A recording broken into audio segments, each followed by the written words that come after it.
কলকাতায় এমপি আনোয়ারুল আজিম আনার হত্যার মামলার তদন্ত শেষে বিকেলে কলকাতা থেকে বাংলাদেশে ফিরে বিমানবন্দরে সাংবাদিকদের সাথে মতবিনিময় করেন গোয়েন্দা পুলিশের প্রধান অতিরিক্ত পুলিশ কমিশনার মোহাম্মদ হারুন অর রশিদ।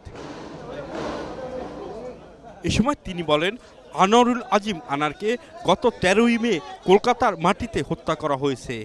হত্যার পরিকল্পনা হয়েছে বাংলাদেশের মাটিতে, আর হত্যাটি সংগঠিত হয়েছে কলকাতায়।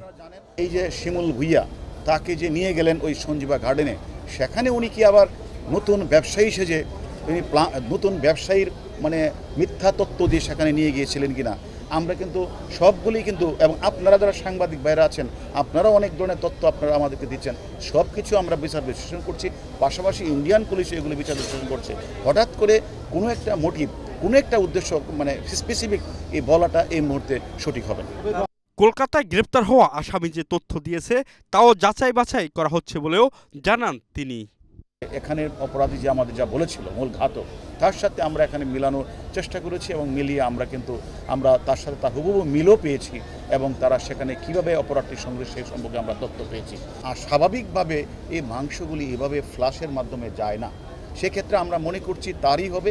তারপরেও আমরা এখানে একটা ডিএনএ টেস্ট হবে, ফরেনসিক রিপোর্ট হবে, তারপরে চূড়ান্ত জানা যাবে। কলকাতার সিআইডিকে সঙ্গে নিয়ে ঘটনাস্থল পরিদর্শন করে তথ্য উপাত্ত মিলিয়ে দেখার চেষ্টা করা হয়েছে বলে জানান হারুন অর রশিদ। সাইফুল ইসলাম নয়ন, এশিয়ান টেলিভিশন, ঢাকা।